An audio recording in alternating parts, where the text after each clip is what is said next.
Hello out there, parents and guardians. My name is Mr. Peoples. In case you didn't come to curriculum night and get a chance to meet me, one of the things I've done here is placed a little slide that has some information about me. If you'd like to read that, feel free to do so. If you need to pause it to do so, if it goes too fast, that's okay too. For those of you that came to curriculum night, thank you for coming. I apologize for not being able to get through all of the information that maybe would have answered some of your questions, which is why I am sending out this little video message.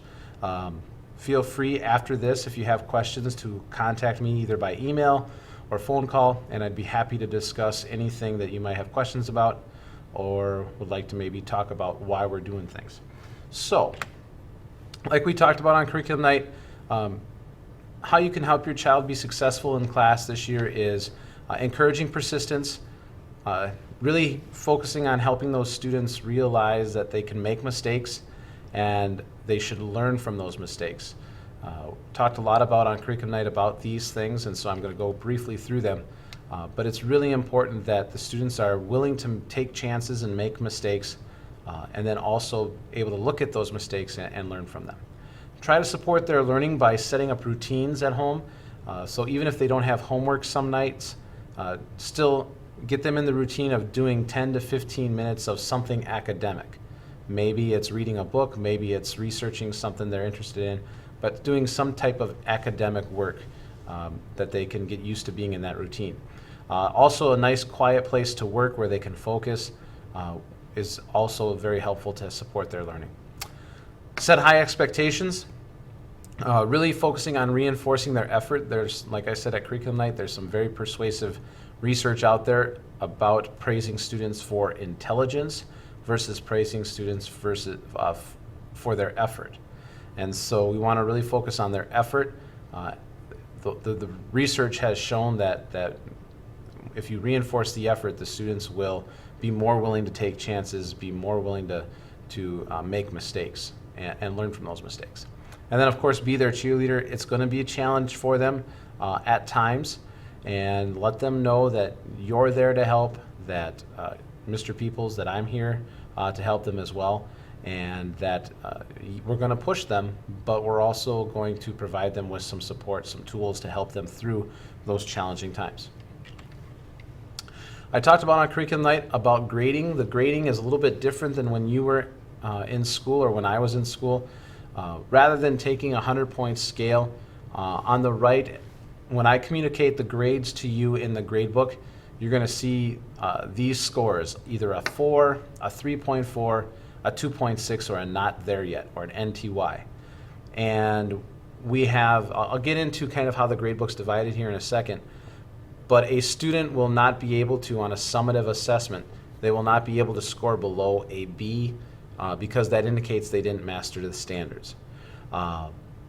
They do have the opportunity to redo and relearn that information so that they can get to a B or an A level. Even a student who gets a B can redo and relearn to get up to an A. There is no limit on that. But in order for me to feel comfortable with them moving on and that they've mastered the standard, it has to be at a B level. And again, we can talk some more. I talked at length about that at curriculum night. If you want to talk more about that, please feel free to contact me. The gradebook's divided up into two separate parts. There's the formative side and the summative side. The formative side is the practice stuff. It informs you of your learning. It does not impact the grade directly. So this might be a homework assignment. This might be watching a video lecture at home. Something that's a practice where they're not being graded on that particular assignment because it's worth 0% of the grade. However, if they happen to not do those assignments, then it might have an effect on their performance. Just like a person that plays sports, when they go to practice, the work they do in practice helps them prepare for their performance in the game. And so the other side of the gradebook is a summative assessment, and that's their performance, that's their demonstration of their learning. It's the summary of their learning, and that's worth 100% of their grade. And so if you want to think of it this way, a student, if they don't do well on a summative assessment, they can absolutely redo and relearn it and increase that score if they would like to or if they want to. In some cases, if they get, like I said before, a C or below, they're going to be required to do that. And so the focus is not so much on the practice. I want kids to be able to make mistakes and be willing to challenge themselves in practice, so that when they get to the performance and they get to the learning targets that they need to demonstrate to me, that they're able to do it with 100% accuracy, or they feel comfortable that they've mastered that standard. In the grade book, they're not, well, I'll get into that here in a second. One of the things I want to point out about this is something that you're going to notice when we do grades at the end of the trimester. What I have for you on the screen, what I've shown here, this area right here, these are all the assignments of a particular student. And you can see some of the scores they got B's, some of the scores they got A's, some of them they got a C, and then you can see the 0 scores there as well. That indicated they didn't demonstrate any mastery of that particular learning target. Now, if I were to take those grades and average them out, the average score would have been a D+ for that student. But if I look at the grades and I see what score happened most often, well, this student on most of the on 6 of the assignments, they scored a 3.4. On 5 of the assignments, they scored a 4, and then they also had 4 assignments with 0s, and then 1 assignment that was at 2.6. The score that happened most often for this student was a B. They demonstrated on a majority of the learning targets that most often they were at A or B level. And so those 0s and that 2.6 bring the average down. And so in the final grade, it wouldn't be very nice of me to give that student a D+, because that's not accurate for how successful they were in class. A more accurate score would have been a B, because that's where most of their scores were. They weren't quite at the A level yet, but most of their scores were at a B. So be aware of that. As you're looking at the grade book, you're not looking so much at the average, you're looking more at what score happens most often. And then at the end of the trimester, I will put in a final trimester grade based on what score happens most often. It's kind of confusing. If you have some questions about that, or you want to know more about that, please feel free to contact me, because it's a little bit different than what we're used to, or what I was used to when I was in school, what you may have been used to. The learning targets, which are what the summative assessments are based on, every grade in the gradebook is going to be a learning target. If you want to call it standards-based grading, that's kind of what we're doing here in this class. We get these standards from the state of Minnesota for social studies, and then our social studies department here at the middle school, we sit down together and we try to unpack those standards into skills and knowledge, and to put those standards into kid-friendly language. And then we give those kids what are called learning targets. Targets that when they come into the classroom, they know what they have to do to be successful. And research shows that if students are provided with a target, they'll hit it more frequently than if they were not provided with a target. So if you think back to when you were in school, maybe you came in and you didn't know there was going to be a quiz that day, or you didn't know what the teacher was going to talk about that day. We're trying to eliminate that by displaying that for the students and letting them know this is what you're supposed to learn. When you leave here, you should learn this, or you should be able to do this. And that's the goal. That's why in the grade book, there won't be like assignments, worksheet 1, or write a paragraph. The assignments will be the learning targets. And I've already put a couple up in the grade book already. The Minnesota unit learning targets are up there. The short name is Minnesota unit learning target A. But if you want to see what those actual learning targets are, I believe you can hover over that assignment and it'll give you the actual description of the learning target. Again, if you have questions with that, please let me know, please contact me. Once the learning targets are complete, the students will be asked to take that knowledge and apply that knowledge into some type of a project. That project probably won't be graded. What I've told the students is that project is going to be shared with a real audience, not just Mr. Peoples, but maybe it's their classmates doing a class presentation. Maybe they hang something out in the hallway. Maybe they ask you to hang something up in your business or at your work. Something that's going to go out in the public because they're proud of the work that they've done. I obviously will be helping them, giving them feedback, but that feedback isn't going to be connected to a grade, okay? Homework. In this class, there's really truly only one homework assignment each trimester. That homework assignment is a current events assignment. I'll show you where you can find out more about that assignment on my website. The kids don't know anything about it yet, but next week I'm gonna introduce it to them and show them where they can find the information about it. It's a current events assignment. Kids are going to be asked to do 4 current events over the course of the trimester. 1 is going to go on to the summative side of the gradebook. The other 3 will be part of the practice. And so they have 4 opportunities to get it to an A level. If I do have homework, like I said, most likely there won't be homework like in the true sense of homework. It'll be posted on the whiteboard in my room. Students will check that, and they already know that stuff. But you will want to make sure that you encourage your child to spend 10 to 15 minutes at least twice a week at home, because it's not really homework, it's more of a continued learning. The students are going to get a lot of time in class to work on not only the projects, but work on accomplishing those learning targets. But if they don't use their class wisely, or if they run out of time in class, they might need to do some work at home. So try to encourage your child to spend 10 or 15 minutes twice a week at home working on social studies stuff. There might not be a formal assignment with it.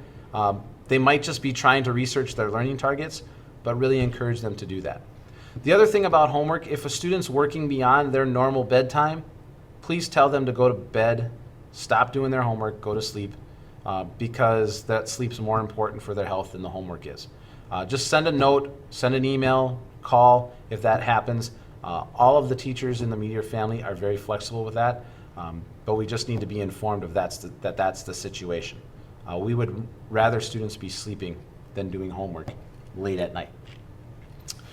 If there's any kind of assignments that haven't been completed or learning targets that haven't been demonstrated by a certain due date, students might be expected to come in at lunch and demonstrate that they can do those learning targets.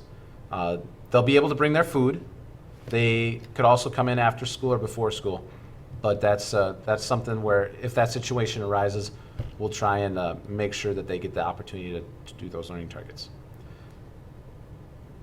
All of this information is found on my website, and so I'm going to go to that right now so you can see that. And so the website, the way you get there is from the district website, you go to Our Schools, Middle School West, and then you're going to hover over academics as it loads up here. Hover over academics, choose class websites, and then you're going to find U.S. history. So go to the U on the alphabet list here, and then you can see here our U.S. history. There's the teacher, me, George Peoples there. You can also see what hour your child's in. So if they're in second hour, this is the website for second hour, third hour, sixth hour, seventh hour, by that last number there in the ID number. It doesn't matter. All of the websites are updated at the same time and they have the same material on it, so it doesn't matter which website you go to. As long as you could pick one that says George Peoples, you click on it, and this is the website that has information. First off, the information about like grading and homework and missing work and stuff like that, there's a quick reference right here. That's a PDF file. If you wanted to read it on your computer or print it off at home, you could find that right there. If you're wondering what's my basis or my evidence behind doing these types of teaching practices, I've compiled a list of articles or videos that try to explain some of that, and that's going to get bigger as the year goes on. As I find more and more resources, I will put them up there for you to see.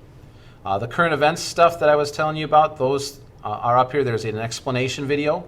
So once the kids find out how to do this, if they're having questions, direct them to the explanation video. It tells them exactly how to do the assignment. And then I'm going to direct you to these sites over here. I've got some links that will help them with their current events assignment as we get working on those particular assignments. As I scroll down, I have a Twitter link here, so if you want to follow me on Twitter, if you're that type of a techie person, you can do so. Or if you want to tweet me directly, you can do that. The other thing that I have here is any kind of reminders or things that I send through Remind 101, I will also put up here on my website. So it'll show up here. like this video is going to show up there. Once you receive it, you'll be able to see it on my website as well. And then down here I have some links, especially this one right here where it says share information about your student here. I would love to find out more about your child. This is just a quick couple of questions where you can tell me all you think I need to know about your child. And then there's a couple other questions on there too that you can feel free to answer.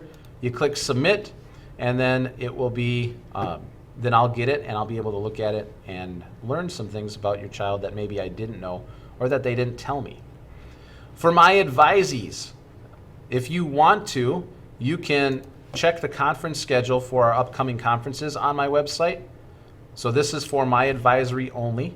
This is kind of separate.